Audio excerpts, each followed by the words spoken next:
The Ant Farmers by Jamie Hinson-Rieger, illustrated by Claudia Brooks. I don't know if you know this, but there are many different kinds of ants in the world who behave in all kinds of different ways. Some kinds of ants live by being farmers. Did you know there were ants who were farmers? Our story is about leafcutter ants. Leafcutter ants pull pieces of leaves off of a tree, and then they carry their leaves to their home underground and chew them up and spread them out in special rooms, where fungus grows on top. Then the ants harvest and eat the fungus. It's just like growing corn or lettuce, only these ants grow fungus. So, once upon a time, there was a colony of leafcutter ants who lived in the ground under a big shady tree in Texas. And the ants farmed by taking bits of the leaves off that tree down into their home underground to grow fungus. They didn't take all the leaves from the tree, or even most of the leaves, but always stopped after just a little.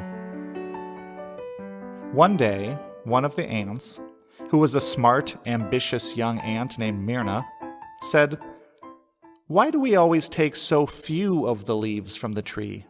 If we had more leaves to spread out, we could grow more fungus.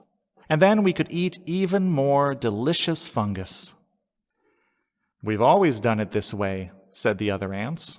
"It's just how we've evolved." "That's no reason," said Myrna. "Evolution schmevolution. I say we take more leaves." "What do you think that will do to the tree?" asked Myrna's little sister, whose name was Mo. "We don't want to hurt the tree." "Hurt the tree," said Myrna. "The tree is so big, and we're so small. The tree has always been here. It is impossible to hurt the tree. Let's get more leaves." So the ants harvested more leaves than usual that season, and the tree grumbled a little for its lost leaves, but the ants didn't hear it. They grew more fungus than the year before, and they ate until they were full and then some, and they were pretty happy about that.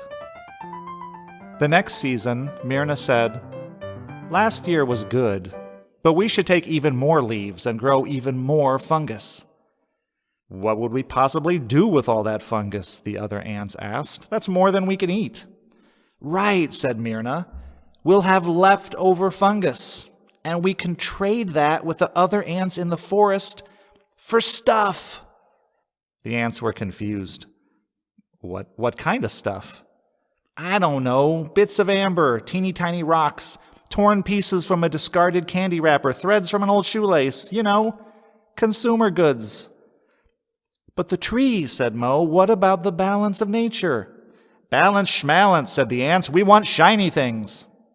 So the ants cut even more leaves off the tree, and they grew even more fungus, so much they couldn't possibly eat it all. And they traded the fungus around the forest for all kinds of things found on the forest floor. Acorn shells, bits of feather, a mouse bone, a bottle cap. Myrna herself took to wearing a tiny piece of an old chewed-up starburst on top of her head, and she looked fabulous. But the tree did not look so fabulous, with so many of its leaves cut to ribbons, and it did not feel fabulous either. In fact, it felt very sick.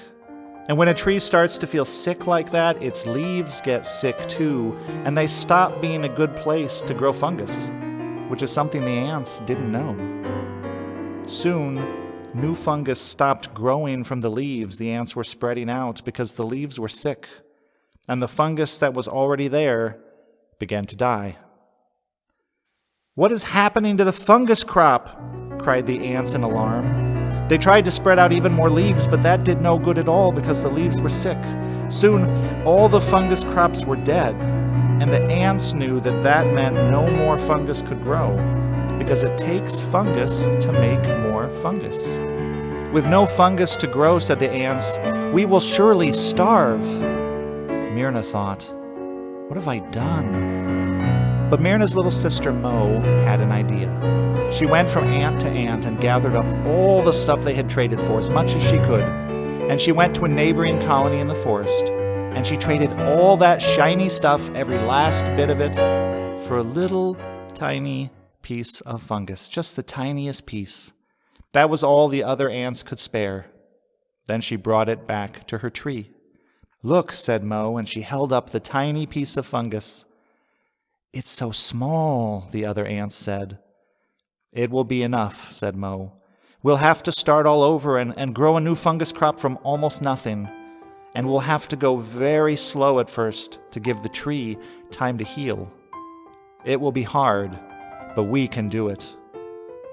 "And when we do," said Myrna, "this time we'll grow no more than we need and only take from the tree what it has to give." And so the ants returned to living in harmony with the balance of nature, and the ants and the fungus and the tree lived happily ever after. The end.